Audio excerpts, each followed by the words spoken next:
या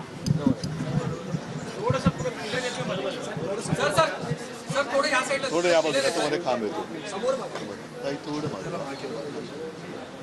महाराष्ट्राचा स्वाभिमान जागृत ठेवत एक मराठी बाणा ज्यांनी या भारतामध्ये एक आवाज पुढे नेत खऱ्या अर्थानं निष्ठावानाची एक या देशाला जागृत आणि सज्जन शक्तीला ताकद देण्याचं काम ज्यांनी केलंय असे शिवसेना प्रमुख आदरणीय उद्धवजी ठाकरे साहेब, आदरणीय मुलुक मैदान की ज्यांनी अनेकांपुढे आदर्श ठेवला की संघर्षातून एक चांगल्या पद्धतीने प्रेरणा आणि कार्यकर्ते तयार होत आदर्श ठेवला असे आमचे संजयजी राऊत साहेब आणि माझ्यासोबत आलेले पारोळा नगरीचे नगराध्यक्ष करणजी पवार, शिवसेनेचे सर्व उत्तर महाराष्ट्रातले पदाधिकारी, सगळ्यांचा नामोल्लेख करणं गरजेचं आहे, पण साहेबांचं मार्गदर्शन ऐकायचं आपल्याला. मी आज अनेक जण प्रश्न विचारतायत साहेब की आपण उमेदवारी मिळाली नाही म्हणून नाराज झालात का? तर सर्वप्रथम मी आज स्पष्ट करू इच्छितो की राजकारण करत असताना आमदार खासदार होणं हे जीवनाचं कधीही साध्य नव्हतं. ते साधन म्हणून चांगलं काम करता येईल का, पॉलिसी मेकर म्हणून चांगलं काम करता येईल का हेतूने काम करत होतो. परंतु ज्या वेळेस राजकारणामध्ये काम करत असताना साहेब मला आठवतं आमदार म्हणून काम करत असताना शासकीय योजनांची जत्रा जी आता चालू आहे तो पॅटर्न 40गाव मध्ये खऱ्या अर्थाने आपण घडवला आणि भाड्याची वाहनं आणून आणि आमिषा आणून नाही सर, तर त्यांना पदरामध्ये विना मोबदला कुठलेही चेरीमेरी न करता लाभ देऊन त्या ठिकाणी घडवला. मनरेगातून सगळ्यात जास्त देशातले गाय गोटे देण्याचा पॅटर्न 40गाव मधून आपण केला साहेब. पण दुर्दैवाने विकासाची त्या ठिकाणी किंमत नाही, पॉलिसी मेकर म्हणून भूमिका निभावणाऱ्याची त्या ठिकाणी कुठेही किंमत नाही आणि चांगली बांधणी करत असताना 40गाव मधून साहेब मला लोकसभेची उमेदवारी कुठली इच्छा प्रकट केली नसताना कुणालाही त्या ठिकाणी मी सांगितलं नसताना मला देण्यात आली. मी कार्यकर्ता आहे ना त्यानं मला प्रेशर केलं, मी स्वीकारली, कार्यकर्ता म्हणून ती भूमिका स्वीकारली आणि एकतर विधानसभेची बांधणी करत असताना जी जबाबदारी दिली ती लोकसभा म्हणून काम करायला लागलो. लोकसभेचे साहेब मला सांगायला आनंद होईल, देशातल्या प्रथम निवडून आलेल्या 292 खासदारांमध्ये पहिल्या 7 मध्ये सगळ्यात चांगला पार्लमेंटरी परफॉर्मन्स देण्याचं काम केलं.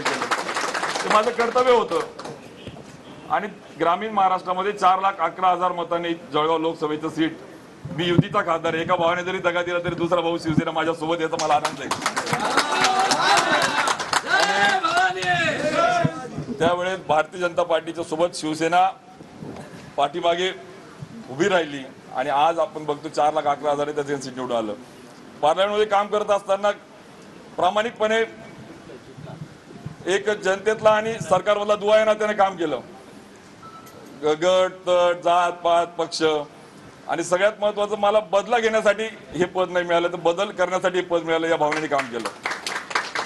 पण दुर्दैवाने हे बदल्याचं राजकारण रोज मनाला वेदना आणि त्रागा देणारं होतं. रिव्हेंज पॉलिटिक्स आणि मला आणि तरुणाईला आणि उत्तर महाराष्ट्राला हवंय चेंज पॉलिटिक्स, बदलाचं राजकारण हवंय आणि या कार्यकर्त्याच्या वेदना लक्षामध्ये घेऊन मी आवाज उठवला, योजना पोहोचवल्या. प्रसंगी काही नेत्यांना काहींना वेदना झाल्या की तू संघर्ष या पातळीला नको देऊ, जर शेकडो कोटी रुपये पीक विम्याच्या माझ्या शेतकऱ्याला मिळत असतील तर मी का नको संघर्ष करायला. साहेब मी तिरंगा हातामध्ये घेऊन पक्षाच्या पलीकडे 450 किलोमीटरची गिरणा परिक्रमा जी नदी आहे आमची गिरणा माता आहे ती परिक्रमा केली, माता मानून गेली आणि गाडीत फिरलो तर कार्यकर्त्यावर विश्वास ठेवत नाही राज्यकर्ता म्हणून पायी केली. 45 डिग्री उन्हामध्ये 450 किलोमीटर पायी फिरलं. मात्र कौतुक नको होतं मला, थाप नको होती मला, पण माझ्या गिरणामाईची ताण भागवता येईल का, मला उत्तर महाराष्ट्राच्या शेतकऱ्याला सिंचनातून क्रांती करता येईल का, तो प्रश्न तर सोडवला नाही पण त्याची खिल्ली एका प्रकारे उडवली गेली. आणि काम करणारा एक कार्यकर्ता म्हणून मी त्या ठिकाणी प्रामाणिक प्रयत्न केला आणि लोकसभेच्या नंतर देखील उमेदवारी खासदार आमदार हे महत्वाचं नाही, पण ज्या पद्धतीने अवहेलना करण्यात आली, मला मान नको, मला सन्मान नको, मला पद नको, पण ज्या पद्धतीने अवहेलना कार्यकर्त्याची होते, प्रामाणिक कार्यकर्त्याची जी घुसमट होते, विकासाच्या ऐवजी विनाशाची, बदल्याच्या ऐवजी म्हणजे बदल करण्याच्या ऐवजी बदल्याची जी भावना रुजवली जाते कार्यकर्त्यामध्ये ती मात्र या महाराष्ट्रासाठी अत्यंत घातक आहे. आणि म्हणून आम्ही सगळ्यांनी ठरवलं की आपण या पापाचे वाटेकरू होता कामा नये. आपण या बदल्याच्या भावनेने जे राजकारण रुजवलं जात आहे ते तरुण पिढी पुढे विशेषतः उत्तर महाराष्ट्राला घातक दिशेकडे नेणारे त्याचा आपण वारकरी होता कामा नये.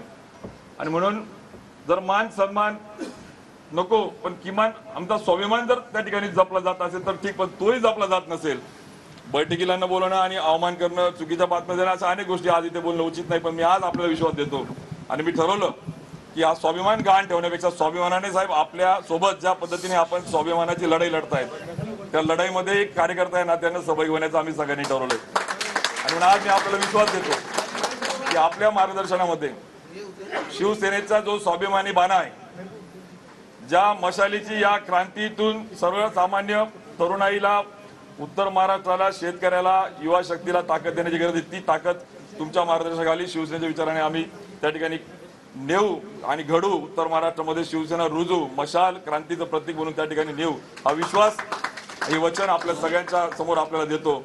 आणि खरं तर मी पुन्हा सांगतो की मी पदासाठी नाही, खासदार होण्यासाठी नाही, तर एक कार्यकर्ता आहे नात्याने कुठल्याही अटी शर्ती नाही, कुठलीही नाही. साहेबांनी तेच सांगितलं की तू त्या ठिकाणी कार्यकर्ता म्हणून काम करतोय, याचा मला अभिमान आहे. मला पण आनंद आहे की त्या ठिकाणी आज शिवसेनेने माझ्यासह अनेक कार्यकर्ते, पदाधिकारी, लोकप्रतिनिधी, जिल्हा परिषद, पंचायत समिती, मार्केट कमिटी, त्या ठिकाणी अनेक संघटनेचे पदाधिकारी यांच्यासह आम्ही सगळे आज आपल्या मार्गदर्शनाने शिवधनुष्य हातामध्ये घेऊन आपण मशाल त्या ठिकाणी जे महाराष्ट्राचा शिवधनुष्य जो आहे, वाईट प्रवृत्तीला गाडण्याचे जो शिवधनुष्य विचार आहे, तो हातामध्ये घेऊन मशाल पेटून आपण त्या ठिकाणी सगळेजण आपल्या महाराष्ट्रात आज प्रवेश करतोय.